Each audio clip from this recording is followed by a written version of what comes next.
Мы пытаемся снова сравнить войну в Чечне с войной в Украине. И теперь говорим о том, что как, получается, закончилась первая чеченская война.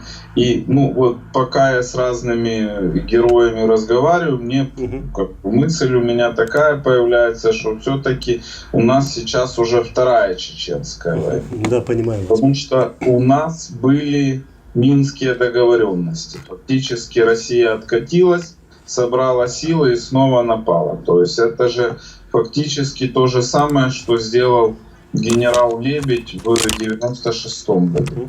Вот как вы считаете, где мы сейчас, где сейчас Украина, если сравнивать с чеченскими событиями? То есть, где мы сегодня находимся, да, вот по сравнению с теми войнами, которые были в Ичкерии? Да, если сравнивать, да. Но я, скорее всего, да, вот тоже подтверждаю ваши слова, ваш вопрос. Здесь все идентично, то есть можно приводить любые параллели. И та же самая Россия, и эта Россия вытворяет то, что вытворяла тогда у нас в Ичкерии. Знаете, вот когда мы говорим о Минских соглашениях или же Хасавюртовских соглашениях, это то же самое, и здесь все одинаково. Россия тянет время всегда, как и делала у нас. Это, к примеру, когда Россия подписала вот эти соглашения, то есть она договорилась, что больше нападать не будет, что все вопросы будут решаться мирным путем, сядем, обговорим, решим проблемы вот за столом переговоров. Вот так говорила Россия. Но оказывается, в нашем случае, они выжидали время, то есть они хотели уже, когда подписывали вот эти соглашения хасавюртовские, они готовились к новой войне. Я помню, когда во время подписания этих соглашений в Хасавюрте русские генералы открыто во время паузы в этом помещении, они говорили, что вот мы вернемся через 5 лет, когда российская армия окрепнет, и отомстим вам. То есть они готовились отомстить нам. Им нужна была почва. Законная почва, чтобы нас где-то обвинить в терроризме, бандитизме, похищениях людей и так далее. И все вот эти провокации, которые последовали после подписания мирных хасавюртовских соглашений, они начали действовать против нашего государства, против нашего народа. Их спецслужбы работали вовсю, принимали участие во всех вот этих провокациях. Это похищение людей, да, действительно были похищения, даже были убийства журналистов, убийства сотрудников Красного Креста. И все это потом, оказывается, делали российские спецслужбы. Кстати, убийство сотрудников Красного Креста, которое произошло в декабре 1996 года, в том году, когда закончилась русско-чеченская война. Наше руководство, оно требовало у российской стороны, чтобы нам выдали вот этих преступников, которые стояли за этими убийствами. Эти люди, которые убили сотрудников Красного Креста, как раз таки работали на спецслужбы России. То есть они тянули время, они готовились к новой войне. Даже Александр Лебедь то же самое говорил, что я подготовлю волкодавов и отомщу вам. То есть он сказал, я вам покажу. Скажите, давайте тогда сначала, а почему они напали в 94-м году? Де-факто, де-юре. Я понимаю, что там версия может быть не допустить развала России. Вы как считаете, зачем они напали на Чечню, на Ичкерию?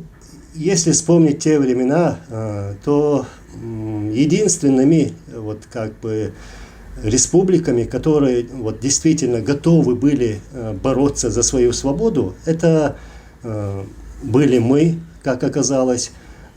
Также были Балтийские страны, была Украина. И вот когда русские говорят, что вот якобы если бы мы дали бы независимость чеченцам, то и другие республики запросили бы свой кусок и свою независимость. Я не думаю, что такое произошло бы. Причина тому, что началась война против Ичкерии в 1994 году, это, скорее всего, неадекватность российского руководства. То есть они сделали то, что делали всегда всю свою историю. Угнетали народы, убивали вот эти народы. Для них не было никакой проблемы, чтобы сесть и начать обвинить какой-то народ, повесить ярлык на этот народ и начать войну. Что сделали с нами? Они готовились к этой войне еще далеко за 1994 год. Они кормили вот так называемую оппозицию, то есть эти бандформирования, так же, как они, русские, делали вот буквально недавно там, в Донецке, в Луганске, то есть по отношению к Украине. Вот то же самое делали и у нас. Кормили вот это бандформирование, чтобы их руками начать внутренний конфликт, внутреннюю войну, а затем зайти к нам в качестве миротворцев. То есть причина была их неадекватность. Кого вы имеете в виду бандформирование кормили Россию? У нас...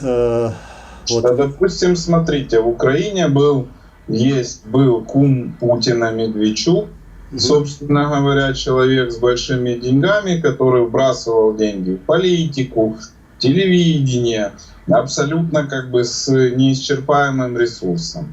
Как это было у вас? Как все это одинаково?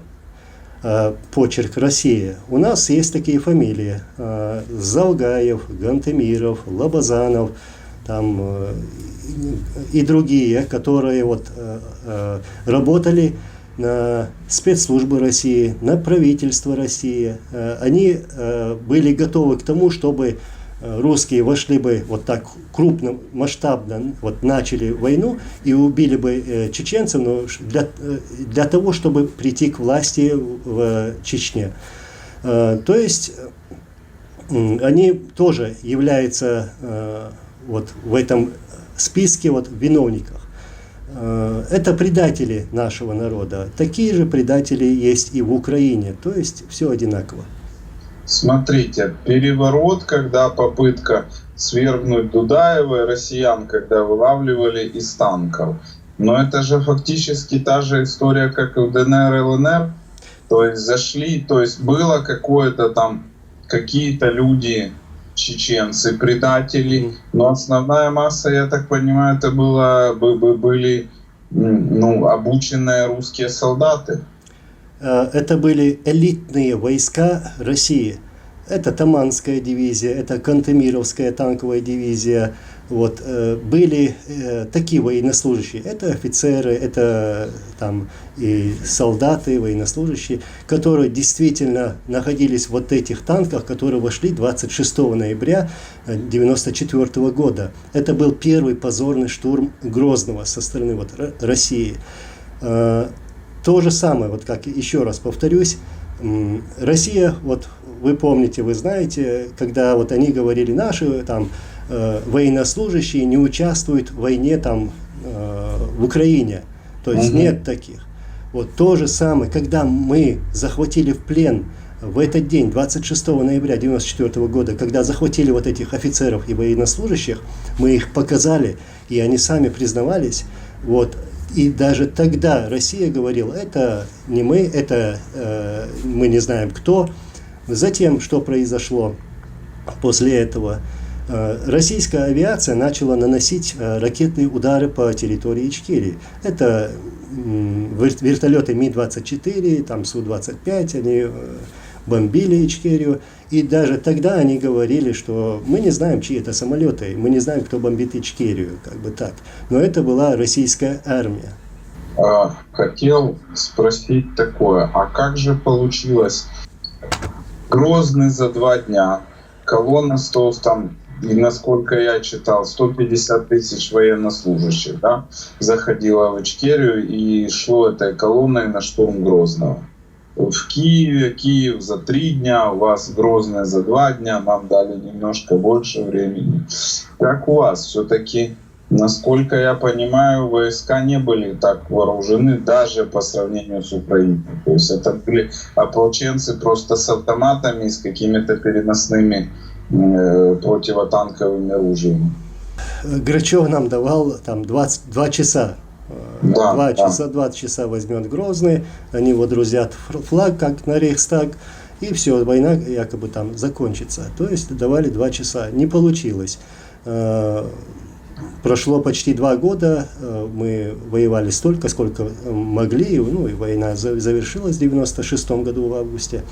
Да, мы воевали с тем оружием, которое было у нас. Это легкое стрелковое оружие, там, Калашников. И максимально то, что у нас было, это птурсы были, небольшое количество, были РПГ, были также те танки, которые оставила советская армия. Но и то эти танки были неподвижные, некоторые не стреляли. В общем, десяток танков было с тех пор, которые остались. И были также трофеи, которые остались с 26 ноября, которые мы захватили. И эти танки, вот, что интересно, мы не хотели ими пользоваться, потому что это очень даже глупо пользоваться танком в городе. Лучше бегать с гранатометом, чем разъезжать на танке. И все эти танки в основном были разрушены, разбиты вот, в результате артобстрелов, бомбовых обстрелов города Грозного российскими войсками. И вот эти танки стояли за президентским дворцом, вот, на этой площадке. Мы в основном этим не пользовались. А как вы считаете, почему они в 96-м отступили? Заключили Хасавюртовские соглашения?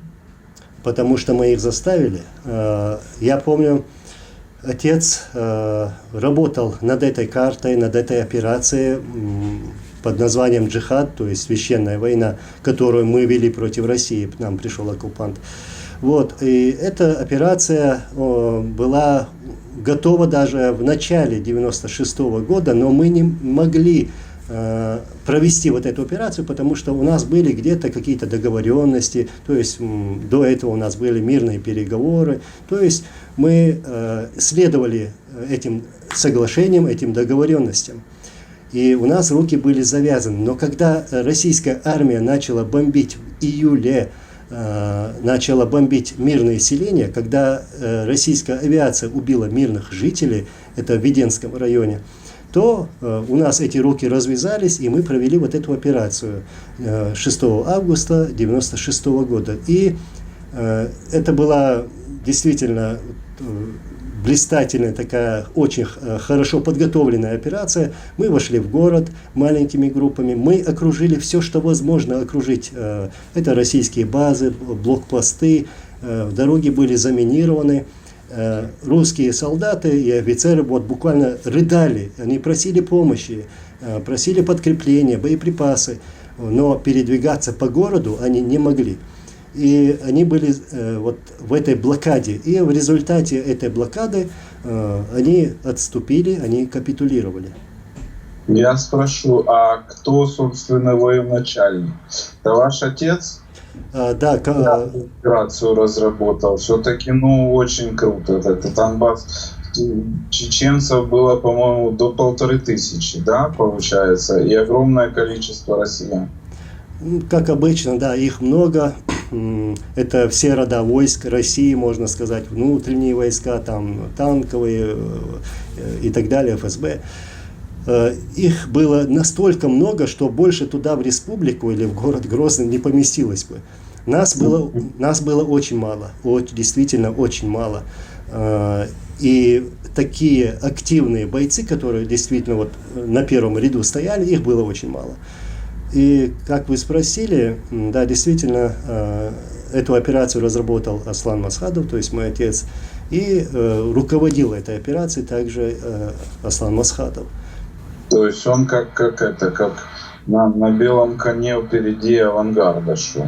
То есть он участвовал в боевых событиях. Да, конечно, непосредственно я был рядом с ним в то время. Вот, наш штаб перемещался с одного места на другое. Очень хорошо была установлена радиосвязь, он контролировал все эти события. И нам удалось вот провести вот эту операцию, в результате которой они капитулировали. Вот сейчас в Украине нам закидывается общество, не знаю, я думаю, что это россияне делают, что вот пора договариваться, подписывать какие-то мирные перемирия, вот оставлять россиянам то, что они заняли, как они это называют, вновь присоединенными территориями и новыми геополитическими реальностями. Как вы, вот по вашему мнению, что сейчас в Украине надо делать? Я вам этот вопрос 2 года назад задавал. Да, конечно, вы делаете то, что надо делать. И больше другого, что-либо совсем другого придумать здесь не надо. В первую очередь нельзя верить России. Даже в прошлом веке говорили, что договор, подписанный Российской Федерацией, не стоит и той бумаги, на которой был подписан этот договор. Мы от этого пострадали. Мы подписали все соглашения, договора, и эти договора были нарушены Российской Федерацией. То есть можно договориться с теми людьми, которые будут после Путина. Да, если эти люди адекватные люди, то есть руководители этой России, или идти до конца. Больше никакого варианта я не вижу в этом. Потому что жить с такой страной, с такой неадекватной страной, где есть неадекватные руководители, очень опасно. Это будет опасно для нашего потомства. И эти вопросы надо всем нам вместе вот это все решить. Ну, видите, тут тоже такая ситуация. Ельцин был... У вас война началась первая задолго до появления Путина, вторая с Путиным вместе началась, а после Путина, где-то как-то боком стоял Медведев, тоже он же на Грузию напал. То есть они, в принципе, у них эта история 30 лет тянется, и для них это нормальная ситуация. Скажите, 99-й. Что произошло, как они это объясняли, почему они снова напали на Ичкерию? Вот, как я говорил, во время даже подписания Хасавюртовских соглашений, они уже даже в тот момент были готовы и готовились к новой войне. То есть первая война, если первая война, российско-чеченская война, была война военных, то вторая война была спецслужб России. Они использовали все свои ресурсы против нашей маленькой республики. И начали вот этот межвоенный период, они начали готовиться к новой войне, к новым ярлыкам, которые они на нас повесят. То есть похищение людей, в котором они сами участвовали, были руководителями. Это якобы нападение на Дагестан чеченцев, хотя никакого нападения со стороны чеченцев не было. Наше руководство заявляло, что мы против этого, что это не мы. Там, в Дагестане, сами местные группировки начали войну, попросили помощь у Басаева Хатаба, те пошли на помощь как добровольцы, вот. Но этот ярлык повесили на нас, обвинили нас. Басаев и Хатаб, перебью, не были, как вы считаете, могли быть завербованными? Да, много говорят там, что они были завербованы и так далее, но завербованные люди в первых рядах не воюют. Вот. И вот как вы говорили, да, действия, вот эти действия, про которые я говорю, похищение людей, там, события в Дагестане, а потом что произошло? Подрывы собственных домов, убили своих собственных граждан и обвинили нас, чеченцев, в этом, и начали войну. Крупномасштабное вторжение, вот как сейчас они сделали против Украины. И по сегодняшний день нету ни одного заключенного там или обвиняемого чеченца в этих терактах. Но есть люди в России, были люди в России, например, Александр Литвиненко, который работал на КГБ, ФСБ, там, он рассказывал, кто стоял за этими взрывами домов в России, то есть Путин и вся эта команда. Политковская и все уже на том свете, к сожалению. Хорошо, а вот в 99-м они снова зашли. Что поменялось? Они как-то лучше вооружились, их стало больше, у них стали лучше какие-то. Вот сейчас дроновая война, переходим мы в стадию там дроновой войны. Ну, насколько я понимаю, в 99-м просто больше мяса стало с их стороны. С их стороны, да, они, во-первых, сделали ставку на марионеток, предателей чеченского народа. Вот. Они выбрали самое отвратительное существо, которое может существовать на этом свете, то есть Кадырова, вот эту семейку. Вот. И их руками начали угнетать наш народ, чеченский народ, сделав на них ставку. И им в этом удалось. Они нашли из своих резервов вот это существо. Но мяса, конечно, у них хватает. Я почему так говорю? Потому что российские генералы, российское руководство всегда относилось к своим подчиненным и военнослужащим именно как к мясу. То есть их кидали в самое пекло, и им было без разницы, сколько умрет, сколько погибнет, будут ранены или пропавшие без вести. Вот так они относятся всегда. Что поменялось в Чечне, в Ичкерии после того, как, не хочется говорить, но Россия победила? Мы не считаем, что Россия победила, мы наоборот считаем, что мы как бы выигравшие. Ну, вы выиграли на поле боя, к сожалению, да. А вот войну проиграли, учитывая все их вот эти вот способы такие непорядочные. Все временно. И Путин временный, и Кадыров тем более временный. Все изменится. Мы верим в свою победу и в том, что мы сможем деоккупировать нашу страну от этих врагов и этих предателей. Что изменилось? Да. Изменилось... У нас, знаете, модно говорить у журналистов, как это повлияло на этого пересічного громадянина, на обычного чеченца. Гражданина, да. Знаете, я всегда говорю, что во время Ичкерии не было беженцев. Но сегодня люди уезжают из нашей республики по сегодняшний день, уезжают от этого диктаторского режима, от этой могилизации. Ничего не поменялось в нашей республике. То есть этот страх, эти убийства, пытки. Вот буквально недавно Кадыров заявляет, что вот будет наказывать, даже убивать своих критиков. То есть, что было тогда, есть и сегодня, и ничего не изменится. Но мы изменим в любом случае.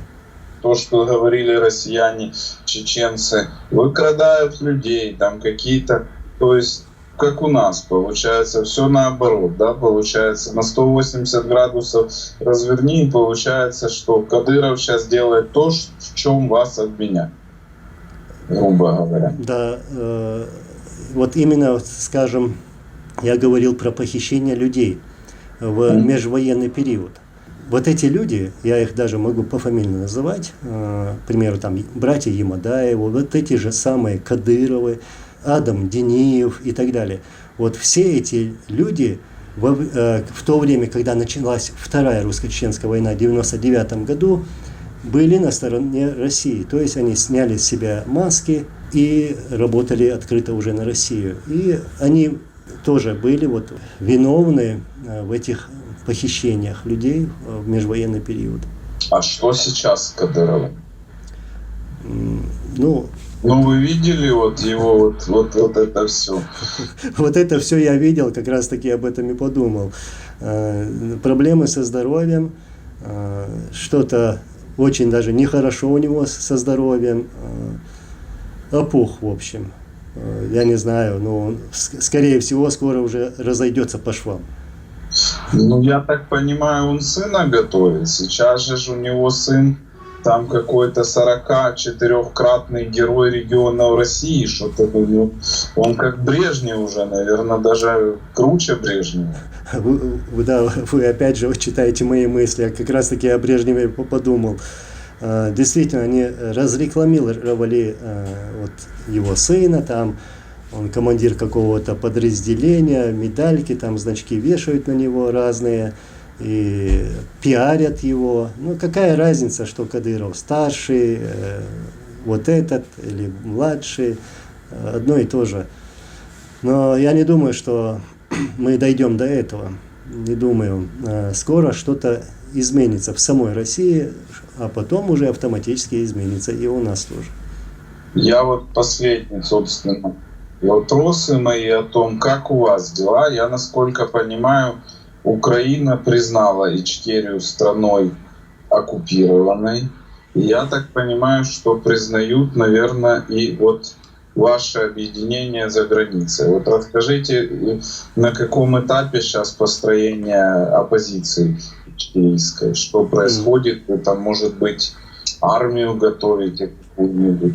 Мне вчера сказали, что последний отряд, который воевал против Кадырова в Чечне, в 2021 году был уничтожен. Да. Вот сейчас вот как в этом направлении? Да, действительно, Украина признала оккупацию России, Чеченской Республики Ичкерия, вот, а также признала геноцид, то есть действия России на этой оккупированной территории. Вот, назвала геноцидом. Да, действительно, это был и есть геноцид, потому что во время этих двух войн, российско-чеченских, война Ельцина и Путина, о которых мы говорим, они убили свыше 300 тысяч мирных жителей. Больше никак я назвать это тоже не могу. Вот. И я рад тому, что сегодня люди в мире об этом говорят, что да, это действительно было геноцидом, а не такими преступлениями обычными. Вот. И дальше, чем мы занимаемся, вот, чеченцы, вот, активисты, нас много, каждый делает все возможное, что есть у них в руках. То есть мы готовимся к тому, чтобы прийти к тому дню, когда начнется деоккупация нашей родной земли. Вот к чему готовимся мы. Дальше, конечно же, когда у нас будет свободное общество, свобода на нашей территории, мы должны будем провести свои легитимные выборы, чтобы избрать легитимное правительство и лидера нашего. Вот к чему мы идем, то есть все законным путем. У нас есть наши батальоны, которые воюют на территории Украины с 2014 года, кстати, несколько батальонов. И мы будем продолжать делать все возможное. Кто с оружием в руках, кто ручкой, словом, имуществом. Вот. Будем принимать участие в нашей общей борьбе. То есть мы боремся сегодня вместе. Объясните мне логику Кадырова, который тоже создал батальон имени шейха Мансура. Что это за такое? То есть, или это он Путину демонстрирует, что вот мы как бы все равно против вас, или как? Как же им не стыдно вот такое даже говорить, называть, вот скажем, имя своей банды вот, именем героя чеченского народа, героя, который воевал против российских оккупантов, против России. Вот, шейх Мансур, наш национальный герой. Вот. Это название подходит тому батальону, который сегодня воюет в Украине против русских оккупантов. Батальон имени шейха Мансура. Вот. У меня с ними очень хорошие отношения, связь. Вот. Они даже называют именами таких героев, как Байсангур Биноевский, тот же народный герой наш, который воевал против России. У них нет ни стыда, ни совести. Это предатели нашего народа. А зачем он это делает? Скорее всего, вот, повлиять на мнение, сознание чеченского общества. Как бы так. То есть это он уже, наверное, где-то Подкуп. ждет смерти Путина и такой как бы демонстрирует обществу, что мы... Ну вот я не понимаю логики. Действительно, как бы настолько легенда, это не знаю, там наш Олекса Гонта украинский, который... И вот здесь вот просто какая логика? Зачем? Здесь нет действительно никакой логики. Никакой.